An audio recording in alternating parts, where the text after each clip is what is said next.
Sénégal yëpp xam nañ ko te ñaawuma fa ci wax dëgg liñ ma xamee te dëgg fu ma fekk fa la may bàyyi parce que wax bu jotee tamit noppi sikk la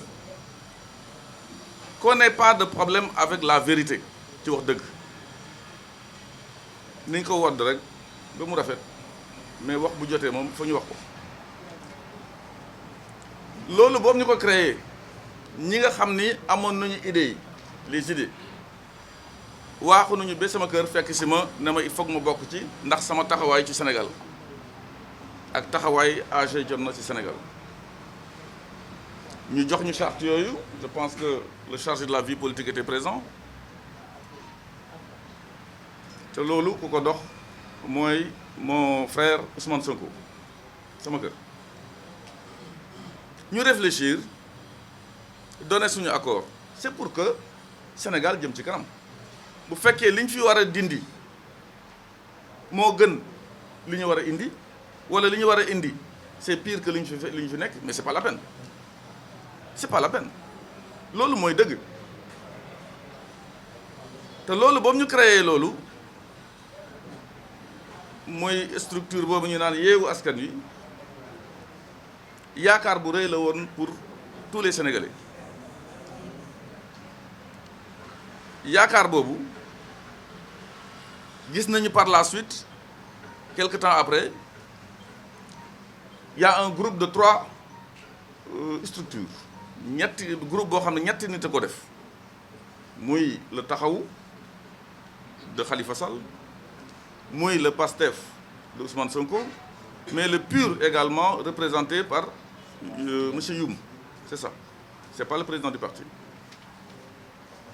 ñooñu ñoo ak mooy affaire bi def seen groupe à part boo xam ne nit ñi duñ ko gis beneen groupe bi moom tableau noir la rek foofu la ñuy def résultats yi foofu la ñuy taf les décisions groupe boobu muy le panel des leaders yi rek ñoo fa nekk exécution rek exécution te defe naa du loolu moo taxoon ñu créer panel bi ñu du créer Yewwi Askan Wi mais yàlla def na yéen xam ngeen ci dara ba may liggéey fii ci Sénégal oui ba may liggéey fii ci Sénégal dafa amoon incompatibilité entre liggéey bi ñu ma dénk ak sama profession d'avocat ñaari mënul ànd ma suspendre bële di liggéeyal pour Sénégal Sénégal la doon liggéeyal et pour personne d'autre ba mu jeexee gor dem dellu liggéey moo ko war ma dellu donc Paris reprendre sama liggéey mais lu gën a am solo mooy les alliés c'est pas ma personne parti bi moo am solo moom la ñu naan allié ou bien membre de Yewwi Askan Wi yenn parti yi comme le PUR c'est pas le président du parti qui est là-bas le parti est représenté par monsieur Youm beneen parti boo xam ne que je respecte beaucoup mooy le MRDS est représenté par Seydou Bokoum AG Jotna am raison objective de son absence leader bi parce que liggéey ko yóbbu te bu ñu convoqué réunion à 11h mu ne fi nekk à 18h mu ne comme que may nañ ko ñële te xam ne seen leader ñu ngi fii sax amuñ sax raison objective ils ont une raison subjective ou personnelle may nañ leen ko ñun ba ma ko demandé dañoo xaar ba réunion bi des même pas 1 heure de temps sama grand frère Khalifa Sall bind ci groupe bind Moussa Diop on va pas te l'accorder li may wax ñu ngi may dégg man j'ai pas l'habitude de raconter des contre-vérités et le message est là je l'ai pour lan kumba am ndey kumba amul ndey pour lan boobu laa commencé sentir qu'il y a quelque chose qui ne va pas te yàlla xam na ne ku xam sama jikko ak sama tempérament dem arrêté réunion bi wàcc fii du dara ci man parce que am na ñoo xam ni boobu ñu amee problème pareil dañoo dem dajji maison parti socialiste ne réunion bi dafa am mais j'ai préféré rester un peu civilisé entre guillemets parce que bu ñuy naan par exemple fu mu dem xeex fa je dois éviter certaines choses te daal yàlla xam ne bu mu fa demoon j'aurais raison sur eux mais j'ai dit à mes amis aux responsables du parti de garder le calme yooyu di continuer ba yàlla def ñu dem élection locale su boobaa ñu xam ñan ñooy daw law élection locale ba mu ñëwee muy le 23 janvier 2022 AG jot na avec son leader maître Moussa Diop dawuñu làqu dañoo dem à la base loolu mooy base am le meilleur score du Fouta contre le président Macky Sall et le Benno Bokk Yaakaar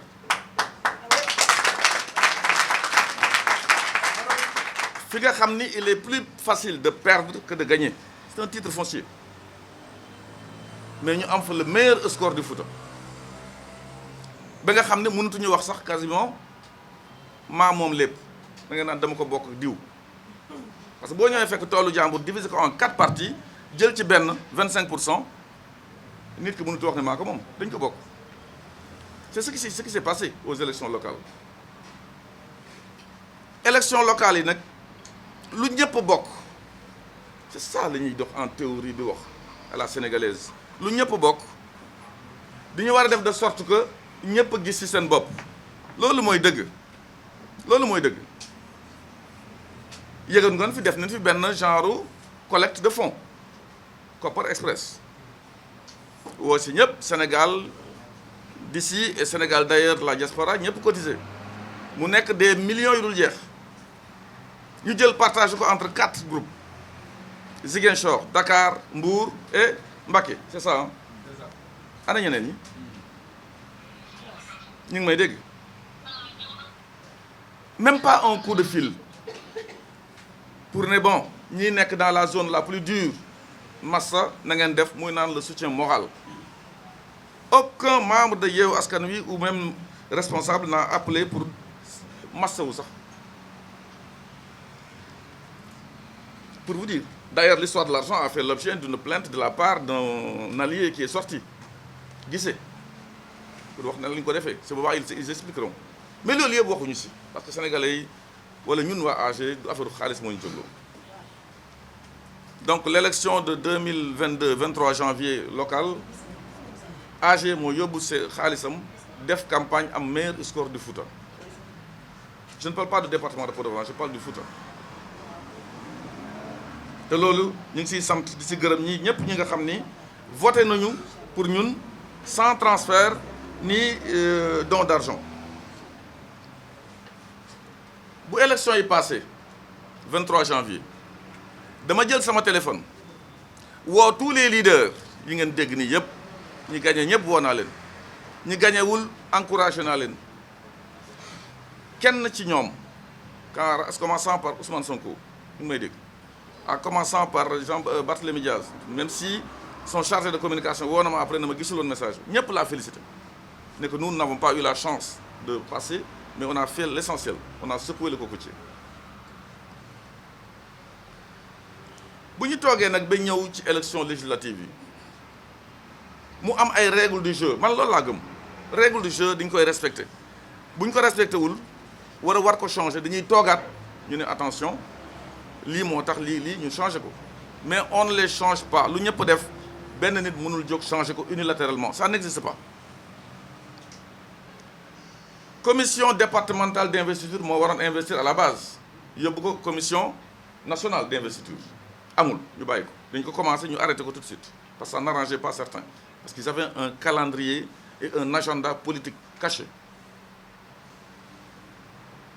ñu jógee foofu ñu ne bon nañ ko yóbbu maintenant sur le plan national ñu ñëw Dakar commission départementale d'investiture respecté wuñ ko nangu ko ci loxoom ñu ñëw commission nationale ñu ni bon non duñ ko def ñu ñëw commission ad hoc bu ñu créé nee na dañ ciy def ñoom ñu leen neex pour mën a passer les dossiers au peigne fin ñu continuer ñu ne loolu tamit ni nga ko bàyyi man fekkeewu ma panel baa ngi fi bu fekkee am na loo xam ne moo ñun ñoo ko bokk di nga ko war def ci panel bi ku nekk donner son avis nga nekk à Punta del Este Montevideo Afrique du Sud Paris ou ailleurs même Dakar loolu mooy dëgg ñu toog seen biir certains ne bon comme que grand Khalifa mooy suñu mag mooy président de la conférence des leaders nin ko jox mu defar liste bi nin ko jox je pèse mes mots mu proposer une liste quand on parle de proposition à qui au ministère de l'Intérieur ou bien ñi la yónni c'est un contrat de mandat un mandant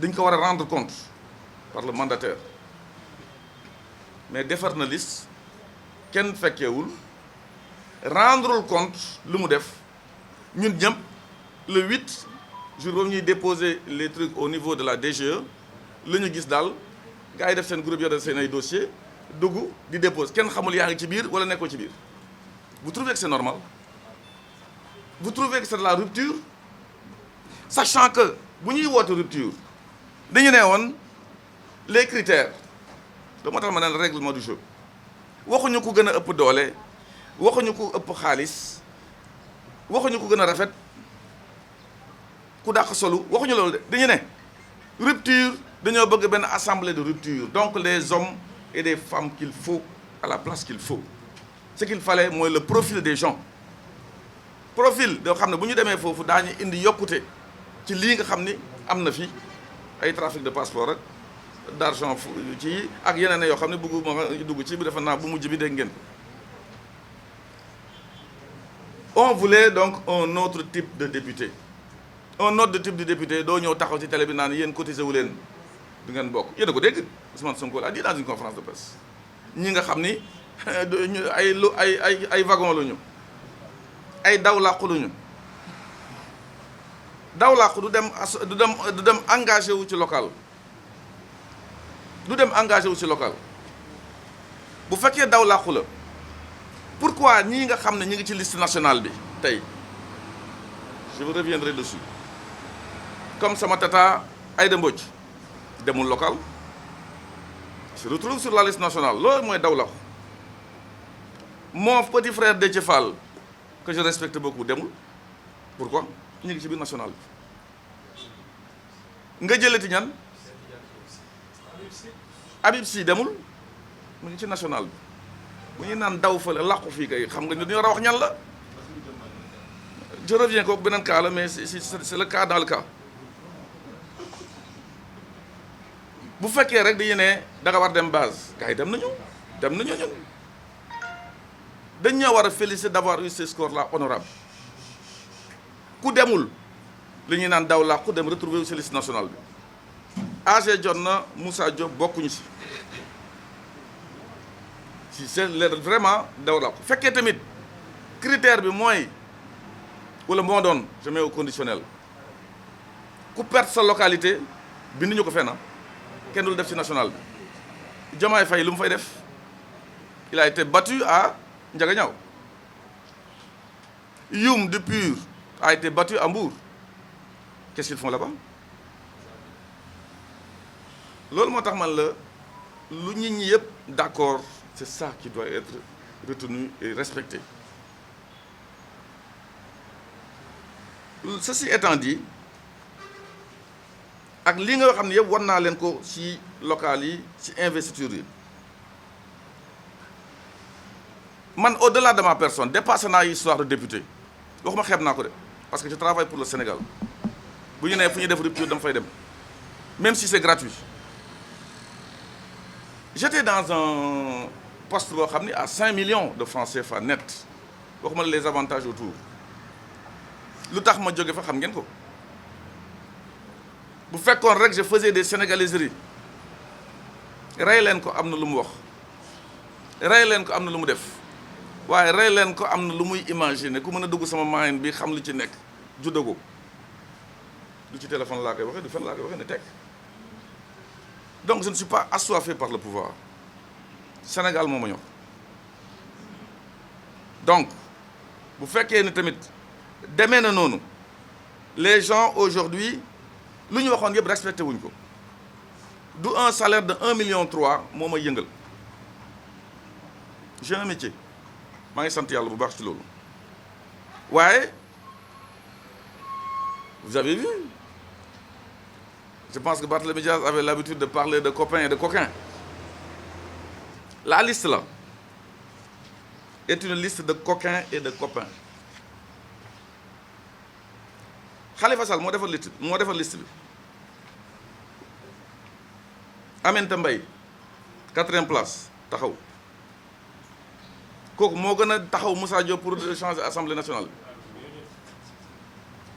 nga ñëw Saliou Sarr le fameux pourquoi mënuloon dem local dem kaw dem dëkkam nga jógee foofu Ngoné Fall 18e place taxaw Moussa Taye c'est qui ça ce monsieur c'est le cabinet de l'ex-maire de Dakar nga jógee foofu Moussa Tine qui avait démissionné de Yewwi Askan Wi nee na mon frère ami Babacar Diop docteur Babacar Diop du ko jiite yàlla def Babacar Diop jiite ba gagné mu dellu si une semaine avant les investitures ñu laaj ko du ko la delloo mu ne Khalifa Sall moomu naan naa dellu si te investir ko pendant ce temps nous on était là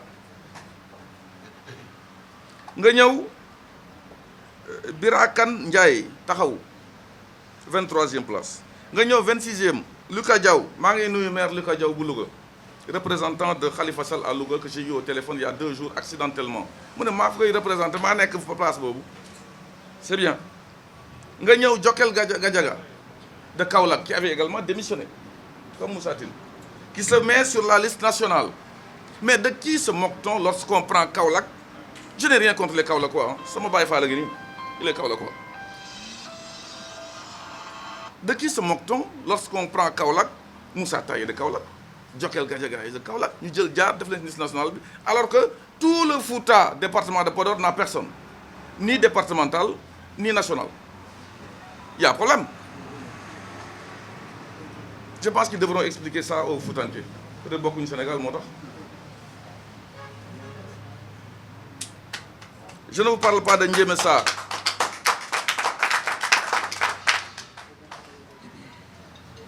donc vous voyez ce qui s'est passé c'est des copains et des coquins et des coquines lan moo daaneel liste bi y a un avocat parmi les leaders attention man ku ma xeebuma sama bopp su ma jógee neen je fais 1m85 c'est parce que je le fais c'est pas yéege sama bopp non dire ce que tu es lem fa je suis le seul avocat dans la conférence des leaders xeebaate baaxul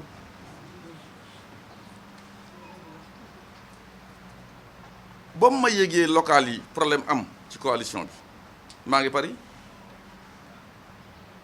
de Paris j'ai pris ma plume j'ai rédigé la requête j'ai saisi la cour d'appel de Saint-Louis j'ai fait annuler la décision du préfet de Matam dans l'histoire d'Djibril Ngom c'est bon du keneen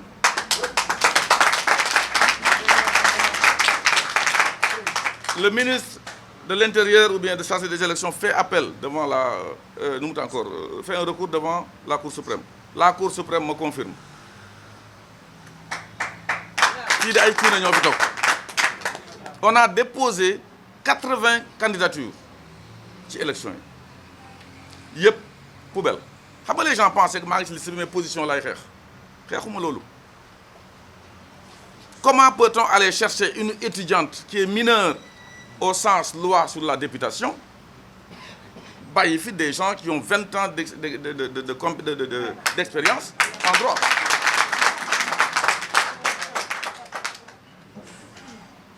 fi ñu bëgg a dem ça s'appelle une assemblée nationale mooy l'usine pour fabriquer les lois ñii di liggéey ci loi ñu teg leen dem jël des coquines et des copines ba liste ba daanu parce que liste bi lu ko daaneel fa la jógee on a voulu changer une éligibilité changer ko par une personne qui était déjà suppléante te defuñu sax seen xel loolu mooy lan y a quelque chose qui ne va pas lu ñaari bët mën a def mën a gis fukk ñoo ko dax mais benn nit li nga ko jox mu këpp yelwaanu ñëpp nee na nag kenn du ko wax ku ko wax ñu ni traître nga oui tais-toi tu ne vaux rien on le saura inchallah yàlla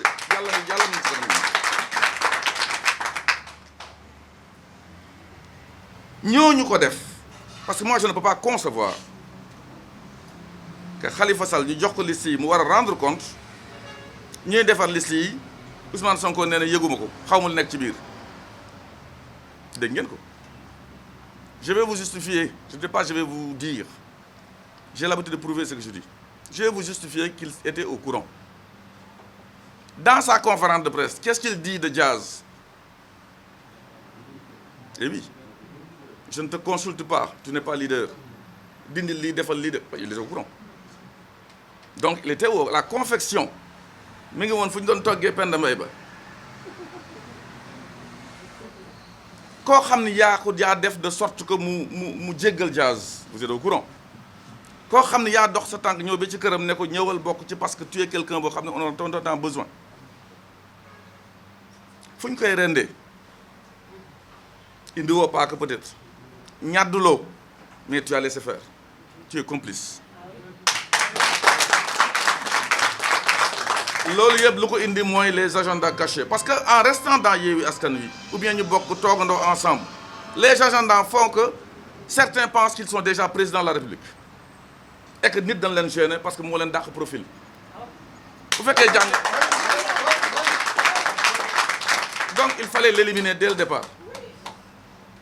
Vous les journalistes, quand vous serez en face de demander leen quel est le critère qui avait été retenu, c'est le profil des candidats et que le pourquoi Maître Moussa Diop n'est pas dedans, qui est juriste et ñuy dem ci chambre de la loi. léegi da ngeen dégg gars yi commencé dër du ñu mën a wax parce que daa yëpp may wax kenn weddiwu ma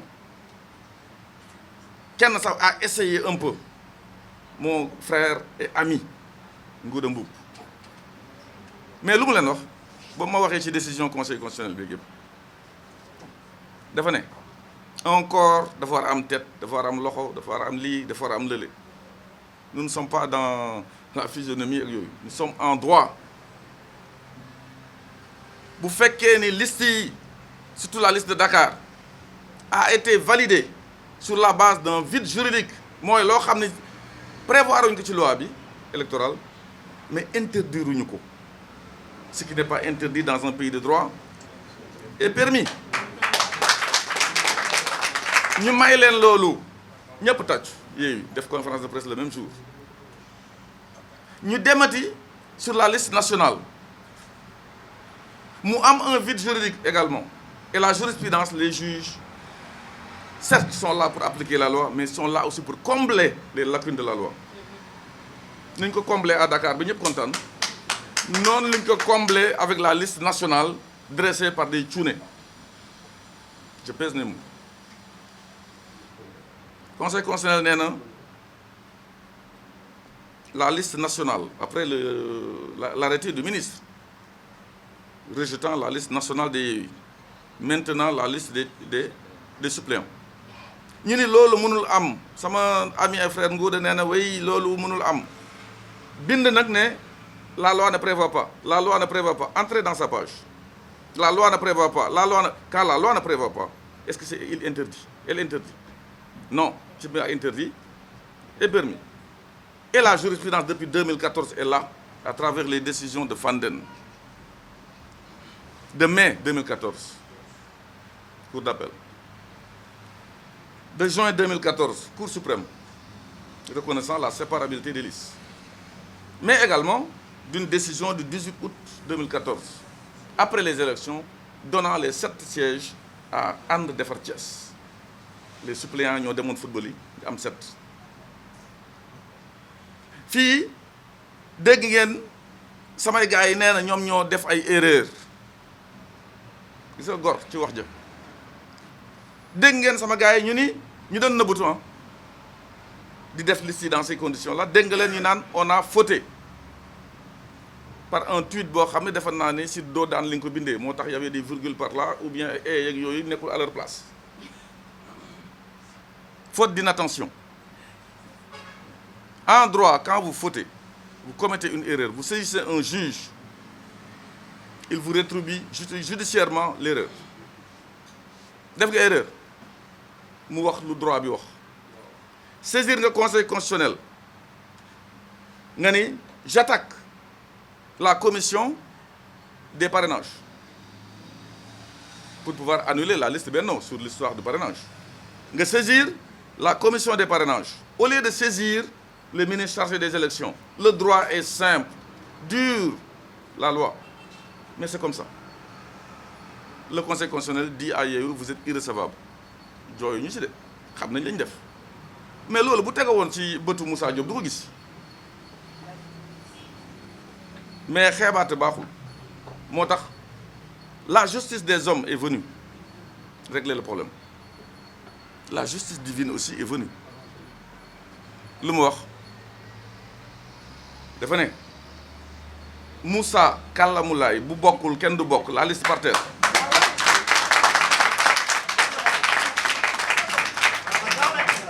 Dieu n'aime pas l'injustice.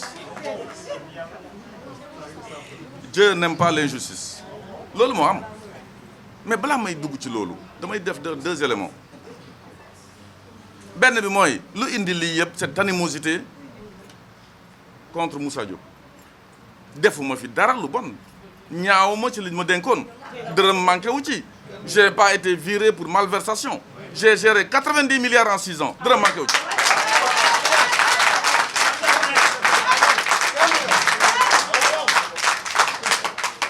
xam nga lu ko indi c'est simple comme bonjour en 2018 je me suis prononcé sur la caisse d'avance yéen ñii les journalistes vous connaissez bu ngeen ma tegee seen table da ngeen dugg fii dugg fële laaj ma politiquement laaj ma juridiquement ma donné mon avis fekkee dañoo tëggaat ay factures tabar GIE tabar di ci génnee 1 million par jour à travers des livraisons fictives de denrées pour pouvoir tout simplement en avoir 30 millions par mois, 1 million par jour.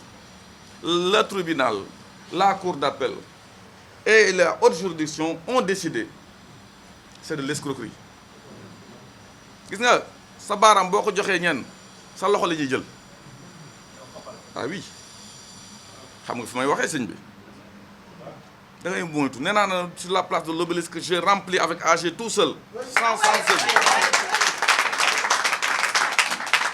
man sénégalais ñoo ma dugal seen xol te joxo ko ma leen dara nañu déglu foofu laa ne ku bëgg a nekk un homme d'état da ngay sangoo eau de javel tous les jours faire de sorte que toujours être sur la défensive bu la joxe alalu askan bi nga xam loo ciy def attention surtout booy def politique di nga tiim affaire bi yow rek yaay signé muy génn attention mais su ma ci waxee des hommes d'état nee naa leen seen xol warul nekk seen poitrine dafa war a nekk seen bopp un homme d'état warul nekk un rancunier day baale di jéggale surtout que boo nekk yenn position yi sa doole rek koo buux mu blessé wu t'as pas besoin d'être rancunier mais di defante monsieur Khalifa Sall loolu de def ko denc ba léegi et pourtant man sama petit frère Barthélémy Dias saaga na ma fii plusieurs fois bu ngeen ko yéen a koy dégg bés bu ñu ma limogé il était à Seneweb qu'est-ce qu'il a dit yéen koy fàttali journaliste bi nag mais je viens d'avoir l'information que Moussa Diop est limogé mu ni c'est un idiot de moins est-ce que mere naa ko non moi je suis pas un homme de détail te état bu fekkee Sénégal moo ñu ñor dañuy fàtte suñu ay bis bii moom dencul man dencu ma sama soxna ma mu génne àdduna moom ñëw na ma jaale ànd ak son équipe malgré tout ce qui s'est passé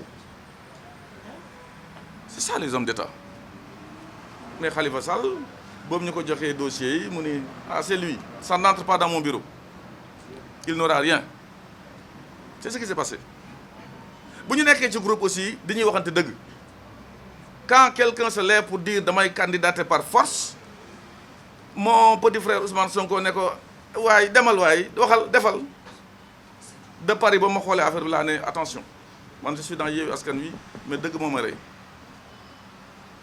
le président de la conférence de leaders Khalifa Sall vous ne pouvez pas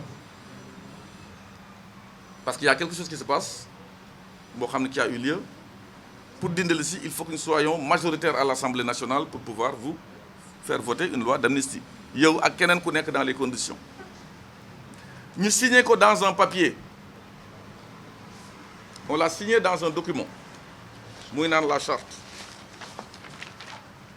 de Yewwi Askan Wi la il est mentionné Yewwi Askan Wi objectif c'est de présenter et de voter des projets de loi restaurant et garantissant l'ouverture démocratique notamment en permettant à tous les leaders politiques de jouir de leurs droits civiques et politiques arbitrairement confisqués par le pouvoir en place mooy lan balaa ngay voter loi kay xanaa nga am majorité foofu ñu signé ko ñëpp signé ko ngeen ne non duñu xaar loolu dañ koy def par force quand je l'ai dit il a reculé certes mais il m'a attendu ba mu yoree dossier ne moom kenn moo koy def mu ni Moussa nee na ma du ma bokk man waxuma ko doo bokk dama ko rappeler la loi mu ne ma Moussa donc ak mbokkam yeeg ñëpp ñu mu àndal kenn du bokk yàlla tiim ñu duñu xool ne nga ni lan jox ma liste bi déchiré kenn du bokk bokk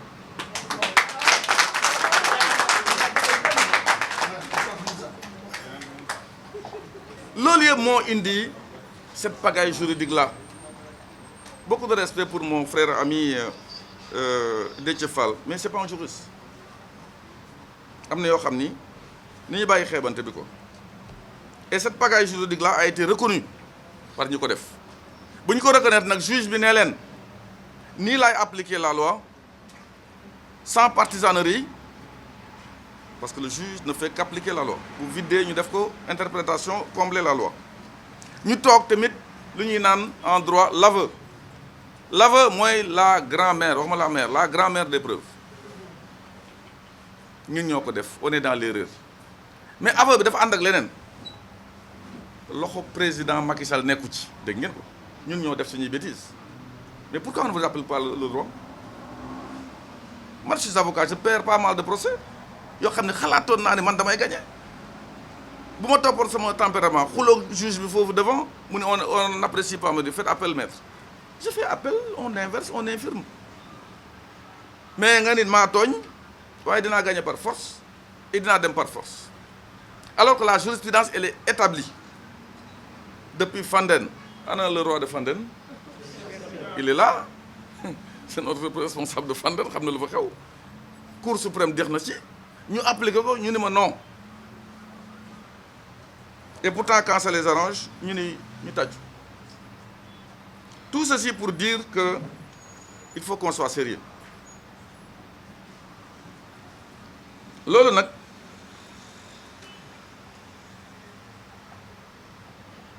dafay dem ci benn point boo xam ne bëgg naa ci wax parce que léegi ma terminer pour laisser les questions nit foo ko bàyyi mu dem ak ay mbagam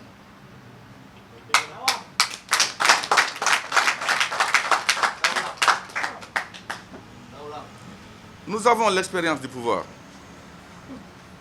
et une expérience politique c'est parce que je ne suis pas trop vieux mais je ne suis pas aussi inexpérimenté en politique ba may commencé politique en 2000 j'étais avec mon confrère et frère Ousmane Ngom coow loolu en 2003 tas nag tasul c'est entre maag moom te moo ngénte sama taw ba mu génne palais ne je rentre à la maison je retourne à la maison du père ma ne que vous avez le droit di ko représenter Europe yëpp ñoom raktak ñëw fekk ma ci escalier yi jour ba maa ngi wàcc ak sama robe d'avocat samedi ne ma micro bi mais maître le PLS est dissous depuis hier et en France ma ne ko pardon mu ne ma apparemment yéen yëgu leen lu xew ma ne ko may ma ñëw ma dugg woo sama grand mu ne ma parti maa ko moom gas yi fusi ma ne ko déet grand parce que parti bi statut déposé nañu ko ministre de l'Intérieur dañu ne le parti ne peut être dissous que par un congrès waxuñu le parti peut être dissous par un congrès que wax ma fan nga ko defee rek ma saisir un tribunal de conciliation Sénégal loolu moo ñu tardel quelquefois la masala ala ba ma bàyyal ko génne ko ñu continuer ñëw en 2012 ma présenté wu candidature présidentielle vous le saviez ñu naan waa ji dafa jógee Paris Tour Eiffel rek di jaay bal quoi Mamadou Ibra Kane ne ko ciix teg ko ci kanamam ne ko grand jury tey nga wax de lan ngay defal Sénégal émission vous pouvez le réécouter c'est en novembre 2011 boobu ñu demee di digg émission bi comment tu vas faire ceci comment mu ne c'était un piège hein xam ndax da nga doon photo sénégalais yi di jaay le Senef mais à vous entendre je mets les guillemets on a envie d'applaudir le président Macky Sall fa la déggee samay mbir kenn présenté wu ma ko ne ma si kii sax mon frère Abdou Mbow mi ngoon ci wetam ne ko je le connais son numéro 2 c'est mon ami noonu la ñu dajee ne pour l'intérêt du Sénégal soyons ensemble. Quelles sont tes conditions? ma ne ko 0 condition mi ngi may dégg. C'est le Sénégal qui m'intéresse, pas de monarchisation dans ce pays. yàlla def lu mu def ma jël samay bagages le lendemain de 2012 dellu Paris ku nekk fekk ma sama cabinet di ma naan dina la trahir li nga ci def. C'est vrai que le président Macky Sall ci campagne mënoo ko gis 1 mètre gisoo ma ci lii ak lu ma bëggul wax. déet voilà ak lu ma bëggul wax kii xam na fekk na ma Paris il était à Paris lui tak j'ai été son avocat à Paris ku fi toog Sénégal dinaa il ne m'a pas défendu montre-leur leur décision.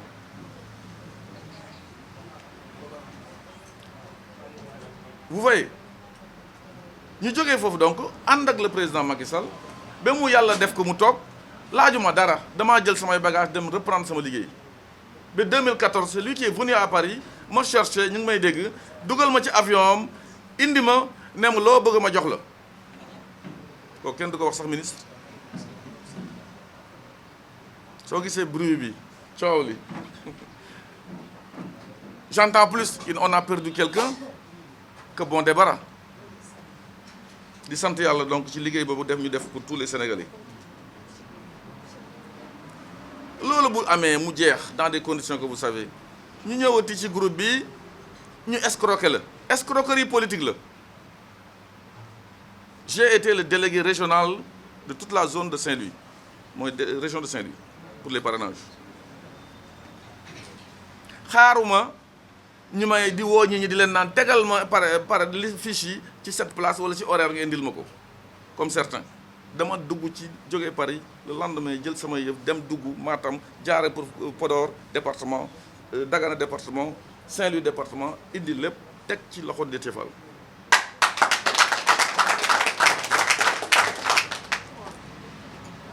Donc bu yooyu yëpp di am moi je trouve que c'est une escroquerie politique il y a pas de sérieux mais yàlla dikk na def na lu muy def ñun xeebuñu suñu bopp parce que ñi fi nekk ont des têtes bien faites je ne parle pas des têtes bien pleines ont des têtes bien faites et des mains bien propres.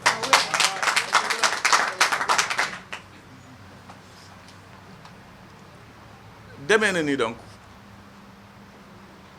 Moussa Diop jeune oui mais jarul tiit bu fekkee ne dañ maa bëggoon éliminer pour que d'ici 2024 ñenn ñi xalaat ñoom ñooy nekk unique candidat de la coalition ils me trouveront sur les rails nga jël zone bi ma jël rail parce que ba may nekk candidat peut-être ay étudiants la ñu woon candidat présidentiel ay étudiants la ñu woon.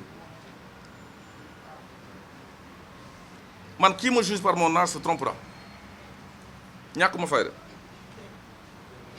donc l'heure de la refondation de AG moo ma intéresse fu ñu toll nii ak lu ñu vivre fële lu ñu escroquer fii je trouve qu'il est temps ñu defaraat sàpp yi suñu parti loolu moo jot et étant donné que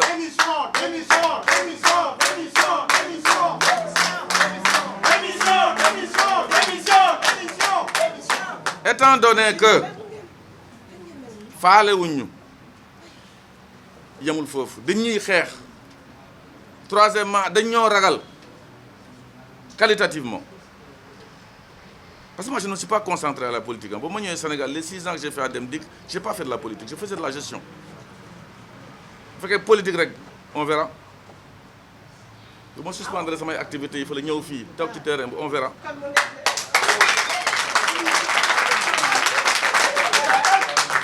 Donc temps où refondation du parti moo ma intéressé ñi nga xam ne ñoom laa àndal parce que cap sur 2024 désormais.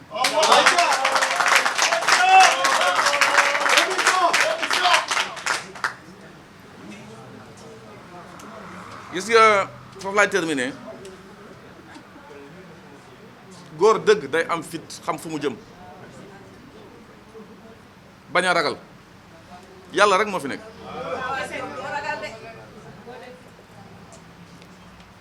boobu ñuy def investiture feu Ousmane Tanor Dieng Djibo Ka a claqué la porte dem caabi ji am lan 11 députés ñu bëri ne ko bul dem Moustapha Niasse fële créer son AFP am lu muy am Ablaye Wade lu mu def en 73 pour créer le PDS bu ñu ko investirul à Kébémer c'est pareil dem ba yàlla dig lu muy bind président Macky Sall nag n'a pas claqué la porte ba mu sentir ne sentait pas bien là-bas.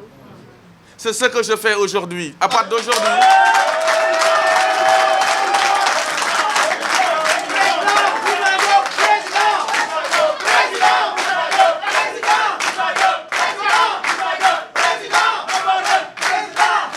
merci. À partir d'aujourd'hui, nous avons pris nos responsabilités de prendre acte, de démissionner, de prendre acte de notre isolement, de combat bu ñu mener contre le parti AG, contre les agendas politiques yi ñu def, et surtout di defante pour arrêter des gens yoo xam ni seen loxo dafa propre seen tànk dafa set déggu leen ma de. Le Sénégal a besoin, je dis bien, d'hommes d'État yoo xam ne bu ñu leen falee ils seront là pour tout le monde. Même pour ceux qui n'ont pas voté pour eux. Parapluie bu ñu la ko joxee fait de sorte que bu kenn tooy boobu ñu ma joxee dem dikk déggoo fa népotisme ku ko wax la lendemain nga dégg ma j'avais un service de com mais damay génn wax ak sénégalais yi wax ji fin yàlla may na ma ko je ne suis pas un communicateur leneen la mais comme la commencé mais du ma ko tudd.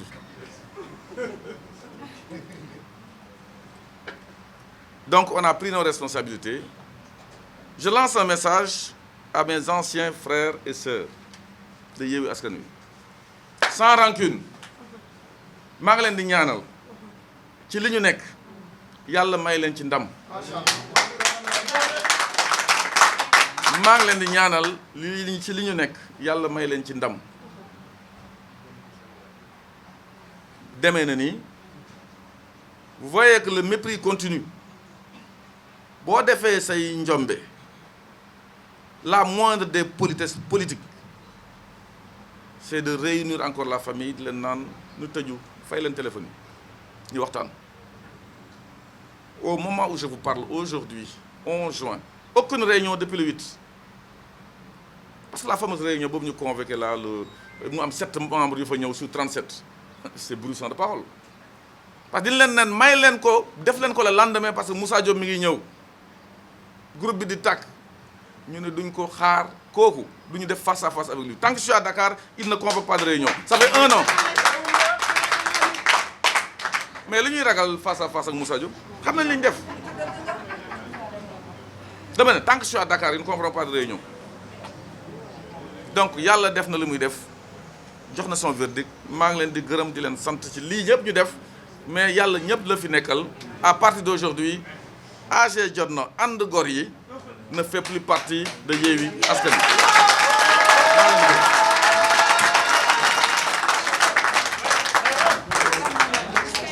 De nous avoir donné cette opportunité pour vous poser nos préoccupations. Nous vous avons écouté et on a l'impression que vous accusez la coalition Yewwi Askan Wi d'être à la base de tout ce qui se passe par rapport à la confection des listes, à ce qu'on nous a expliqué par le mandataire.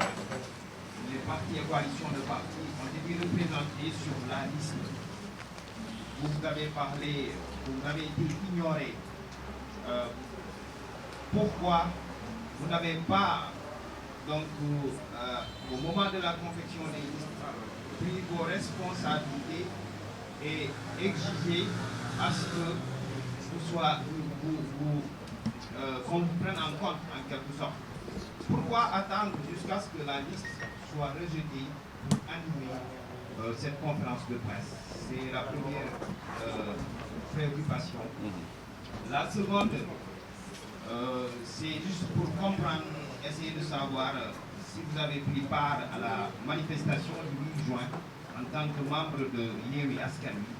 Est-ce que vous avez pris part à la manifestation du 8 juin dernier. Et la troisième préoccupation touche un peu essentiellement donc, la vie que les Sénégalais sont en train de mener. C'est vraiment difficile, hein, qualifié par d'aucuns. Comment vous analysez cette situation que le pays est en train de traverser par rapport à la vie chère? Tout à fait. C'était mes trois interrogations. Merci. Attends, il faut que je note alors. Hein.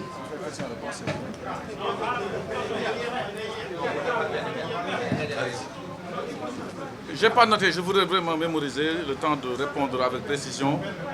Voilà. Alors, première question, c'est de savoir pourquoi avoir attendu aujourd'hui et non avant. Je pense que vous avez suivi quand même le raisonnement que j'ai tenu et que personne ne me démentira au sein de Yewwi Askan Wi. D'abord, je ne suis pas sur le territoire national, le parti est là.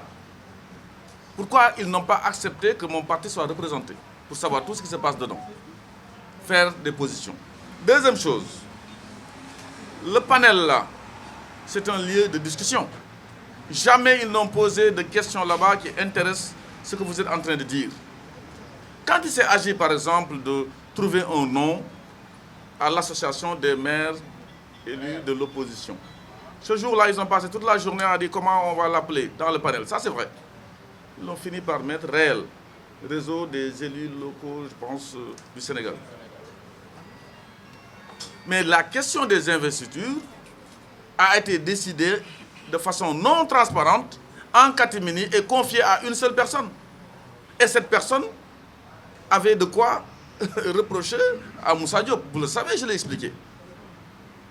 Quand on ne vient pas vous dire et qu'on fait de la cachotterie, et qu'il y a un groupe restreint de 3, je l'ai dit, Tahaou Pur et Pastef, qui font leur mayonnaise là-bas, comment vous pouvez être au courant pour intervenir? Vous attendez de savoir d'abord qu'est-ce qu'ils font. Et qu'est-ce qu'ils font? C'est la presse qui nous donne l'information aujourd'hui, jusqu'à aujourd'hui, du 8 jusqu'à maintenant. C'est peut-être la décision de la DGE qui nous montre que voilà ce qui est sur la liste, pourquoi on a rejeté. Eux, jusqu'à présent, ne sont pas venus pour nous dire qu'est-ce qui se passe pour qu'on puisse discuter. Alors, ce mépris-là, comment voulez-vous qu'on ne le dise pas maintenant? Aussi, on l'avait dit avant, vous auriez posé la question à l'inverse. Qu'est-ce qui vous permet de le dire, monsieur? Maintenant, c'est clair comme un jour ensoleillé que nous ne savions pas et qu'on nous a caché des choses. Je ne suis pas le seul indigné, hein. On n'est pas frustré. Nous ne sommes pas le seul indigné. Vous savez très bien qu'il y en a d'autres. Quand on se réunit à 7 sur 37, c'est parce que tous les autres ont croisé les bras. Je pense que la deuxième question que vous avez... La troisième... La manifestation. Oui, la manif, la deuxième. Vous ne m'avez pas suivi sur une télé de la place l'autre jour. Avant même les décisions. Les décisions du 3 juin, 2 juin. J'ai dit clairement, si on perd à partir de nos propres erreurs, de nos propres fautes et de nos propres turpitudes, hors de question de dire on va marcher sur le palais. Je n'appellerai personne pour ces raisons-là à le faire. Pour autre cause, nous marcherons. En 2012, j'étais devant, habillé en tenue de prisonnier. C'est lui qui a les photos, lui. Bon, l'appareil est là-bas, je vous aurais montré. Troisième, il doit faire ce qui est convaincant et conforme à ses positions. Quand je suis contre certaines choses, je le dis et je l'assume. C'est ça la politique, et non la politique politicienne. Troisième observation, vous avez dit effectivement que nous vivons des périodes difficiles. Tout le monde le sait. Même ceux qui sont bien socialement le savent. Le carburant est passé. Je ne parle même pas des denrées depuis, avant. La situation mondiale, vous la connaissez. Le Sénégal perd presque 25 à 30 milliards par mois avec le blocus du Mali. Toutes ces choses-là sont en réglé. Et je profite de l'occasion pour inviter l'État du Sénégal à faire de sorte que les difficultés, je ne dis pas soient solutionnées totalement, ça n'existe pas, l'imperfection est humaine, mais de faire de leur mieux pour que les gorgorlous se centrent un peu dans ce qu'ils sont en train de faire. C'est vrai qu'il y a un magot qui est en train d'être partagé par un système de transfert. Mais bon, ça, je pense qu'il vaut mieux mettre des mesures pérennes qui permettent aux gens d'être autonomes. Djangal len nap mo gën ñu leen di jox ñu lekk jën tous les jours. Merci.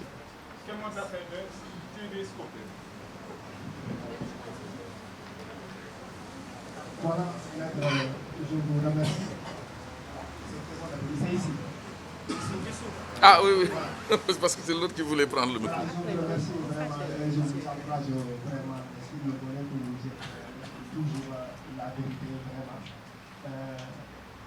J'ai deux préoccupations. La première a été déjà posée à mon confrère, le fait d'attendre jusqu'à aujourd'hui. Voilà, mais la deuxième, la confection de liste de Yéhu a été d'accord, mais la substance de la liste de Benno Bokoyaka, le fait qu'il a déposé le nombre de parrainages de Français, voilà. Et cette jurisprudence en 2019 a été revenu sur le cas de Malik Abou. Vous, en tant que juriste, quelle lecture faites-vous aujourd'hui à cette situation? Je pense que certains m'ont entendu le dimanche dernier parler que de droit. Et quand on parle de droit, il faut se départir de sa robe de juriste et être incolore. J'ai entendu la réaction des Sénégalais après mon intervention chez vos collègues, vos confrères de Sénéweb. Oui, il y a la jurisprudence Gakou. 3 heures et 2 heures du 13 janvier 2019 et du 20 janvier 2019. Donc je les connais très bien.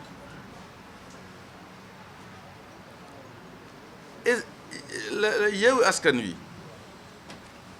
ainsi que Gëm Sa Bopp ont attaqué, voilà les décisions du Conseil constitutionnel, ont attaqué pour que le parrainage de trop fasse l'objet d'une sanction.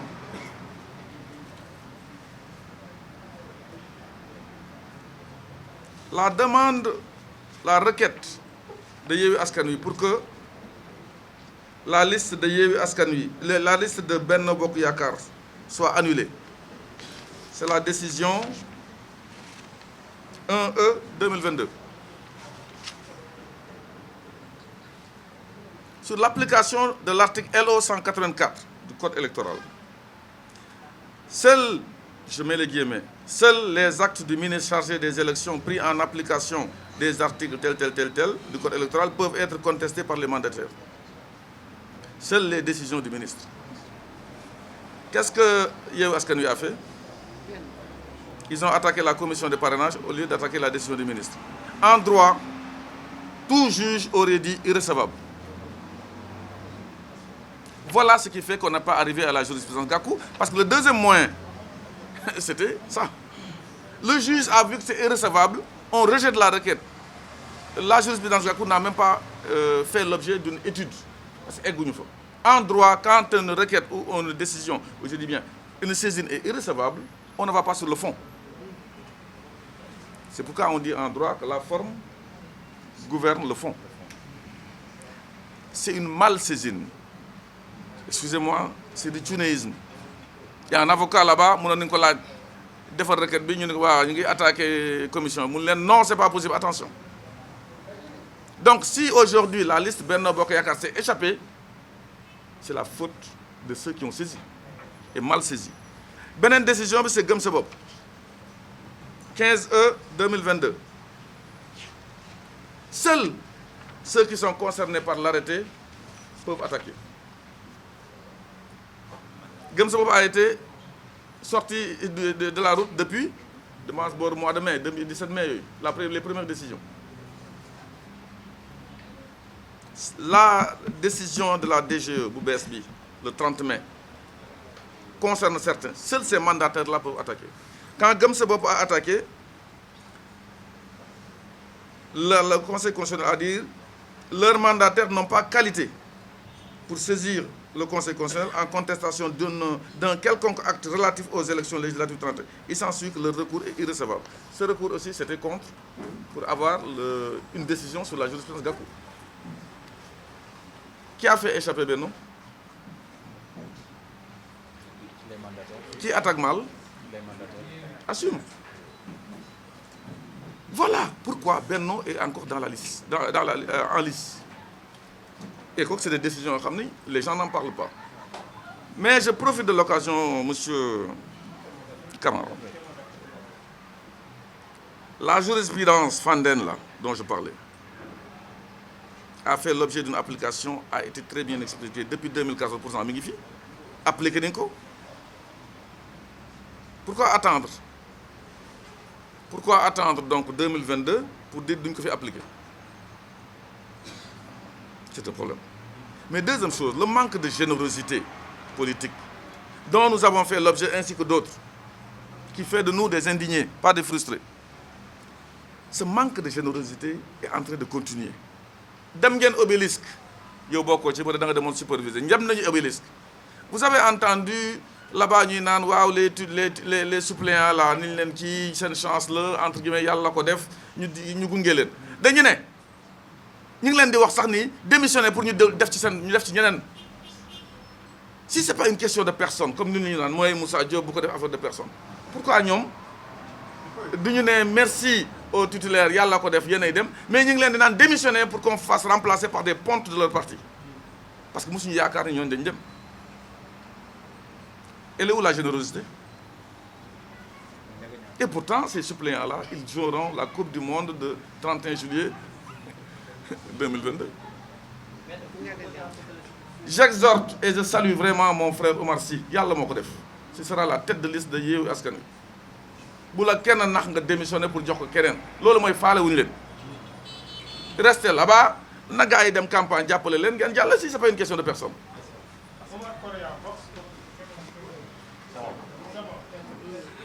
Avant ça.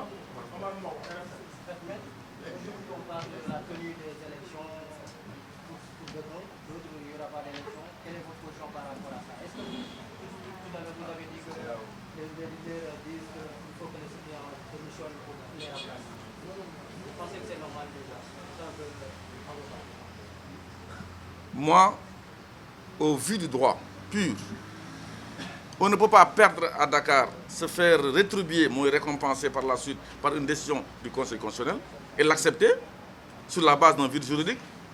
Et sur la liste nationale, également décision sur la base d'un vide juridique et venir dire si je arrangé, je vais si je arrangé, je vais le.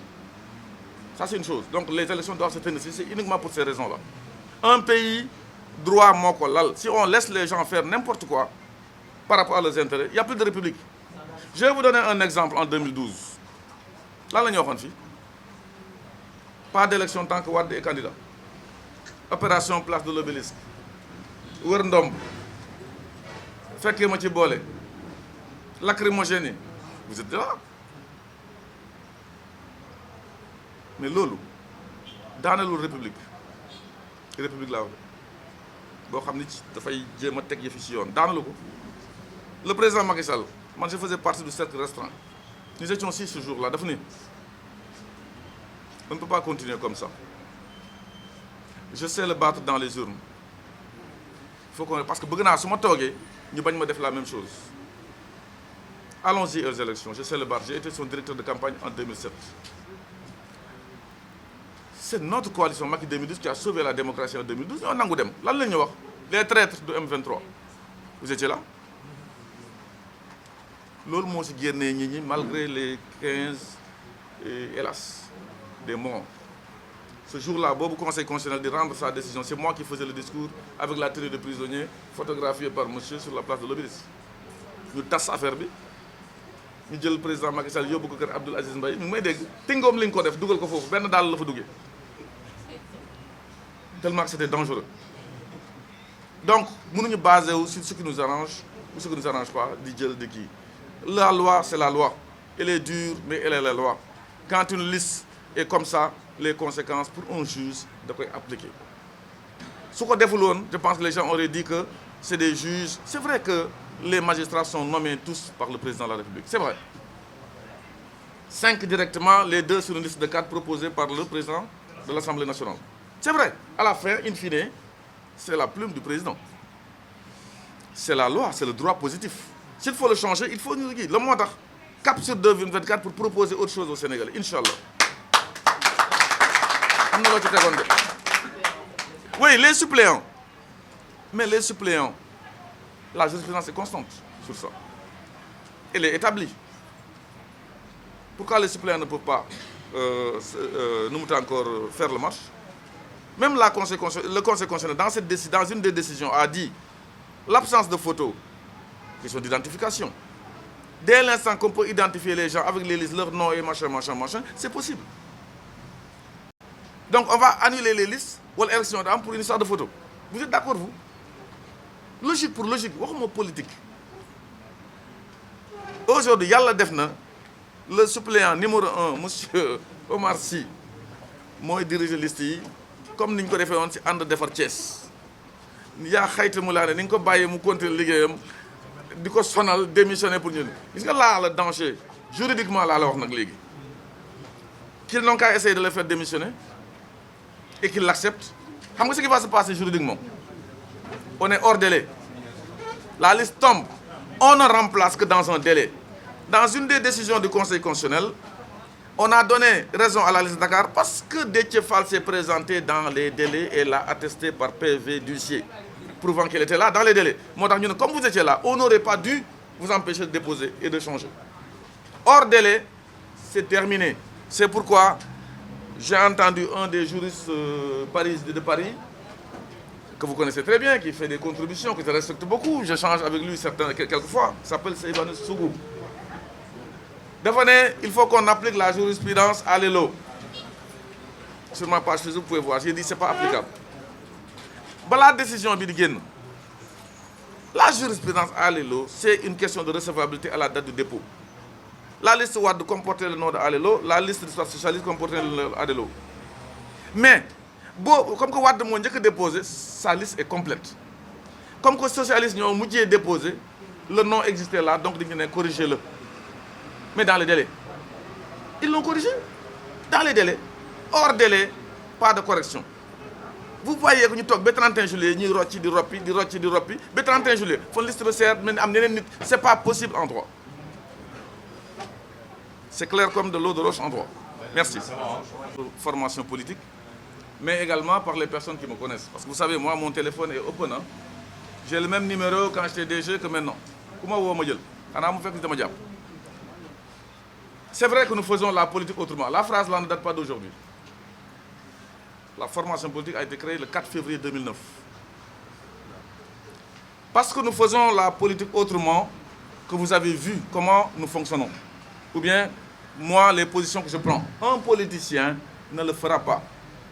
Vous l'avez reconnu et je vous remercie dessus. Parce que la politique politicienne, si je dois commencer par la politique politicienne, j'abandonne la politique. Ça fait 20 ans que je suis sur la scène politique. Hein? 20 ans, minimum. 22 ans même, hein, je veux dire. Ou plus, non? Pourquoi Moulen Mavar? Vous, les champions, là.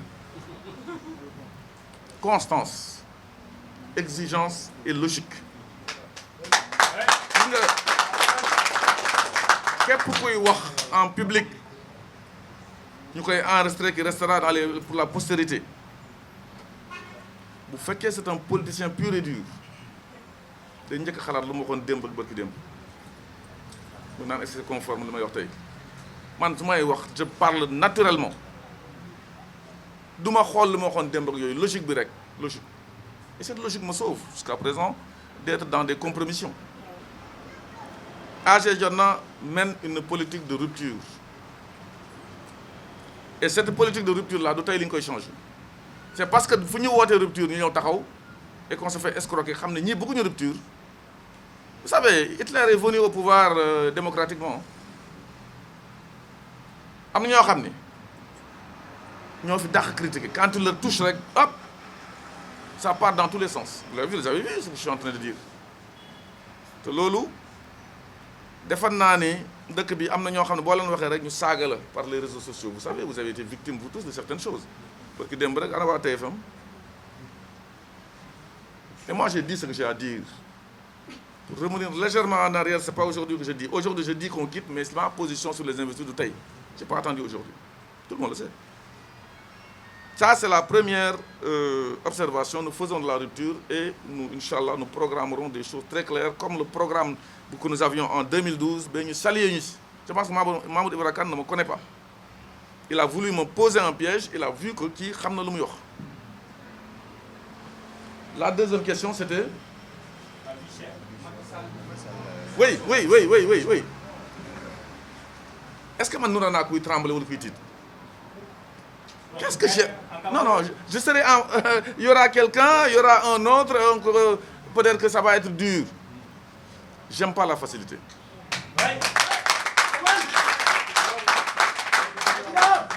J'aime pas la facilité, je vais vous donner une anecdote qui n'est pas violer quelque chose ou quoi. Dakar Dem Dik, on ne me l'a pas donné, c'est moi qui l'ai pris.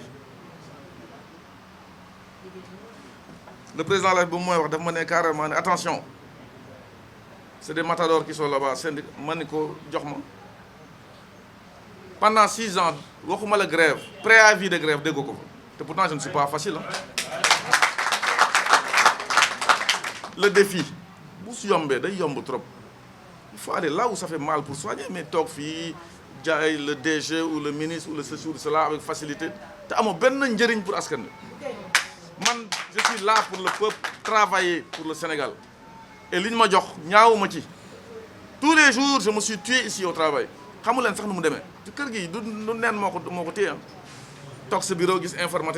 n'existe pas. Je suis dans la rue, je suis en moto, cagoulé, les chauffeurs là, gare benn bus léegi sur autoroute na ko seer ñu saaga ma ba ma doy bu ma yëkkatee visuel bi nga xam ça je l'ai fait ak autre chose et puis pour Dem Dik pour ceux qui sont là je suis pas nostalgique hein. pour Dem Dik sàcc ndënd yomb na foo koy tëggee moo jafe te Dieu est juste. Dernière dana am na la vie est chère mani la vie est difficile. Et il y a de l'insécurité qui atteindre une dimension qui est ëpp na. Vous savez, la question que vous posez là, moi j'ai eu une épouse assassinée. Oui, les Sénégalais le savent. Vous savez ce que je pense de la sécurité. Mettons les hommes qu'il faut à la place qu'il faut. Vous verrez. On est en train de banaliser les infractions. Vous voyez les gens qui se lèvent avec un pistolet maintenant, définissent film. Le maçon qui l'a poursuivi, là, qui définit film, là, définit quoi? Ah, balle réelle. C'est gravissime. Ou alors j'ai des difficultés financières, je vais tuer mon collègue. C'est gravissime. C'est vrai qu'on ne peut pas mettre un policier derrière tout citoyen. Mais la dissuasion, il faut am. Parce que, chacun fera ce qu'il veut.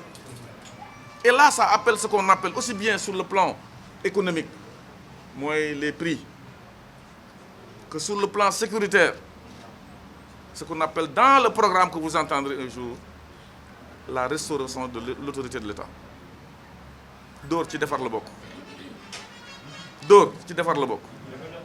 Il faut que tu pour voir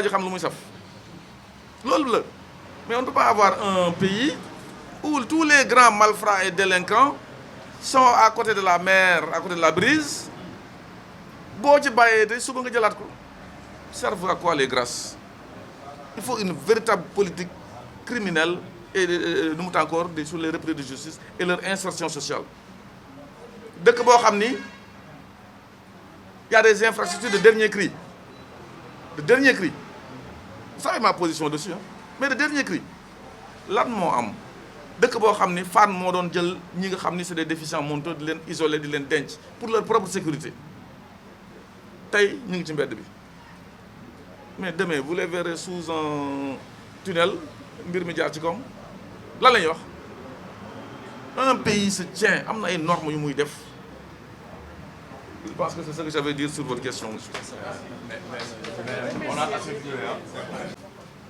faut un magistrat d'interpréter, de combler. C'est parce qu'il y a que le législateur n'a pas fait son travail. Si le texte est précis, clair, le juge est là pour appliquer la loi. Donc, députation, il y a une députation de rupture, des gens qui savent où ils vont. Vite juridique, nous comblons. Quelqu'un d'autre venir interpréter à ta guise. Donc, c'est le bloc qui doit combler les vides juridiques. Donc, je partage que les lois doivent être faites par des gens qui maîtrisent et qui regardent et qui travaillent. Ce n'est pas uniquement d'avoir une indemnité de députation, il y aura ce 4x4 du Wurti de Kibi, taf ce macaron, c'est pas ça. Il faut être utile et surveiller la politique, l'action du gouvernement. C'est ce qui a fait nous montre encore le rôle du député. Mais sans ça, je vous dis, vous laisserez des magistrats dire ce qu'ils ont envie de dire, mais du côté du droit. Parce que l'interprétation est libre. Ils sont certes, ils peuvent interpréter comme ils veulent, mais en prenant le sens vous l'arranger. Même le Conseil supérieur de la magistrature, ça fait partie des projets et des programmes. Pour nous faire de sorte que ces juges qui vont, dans la stabilité du pays et de leur ressort, nous allons désigner.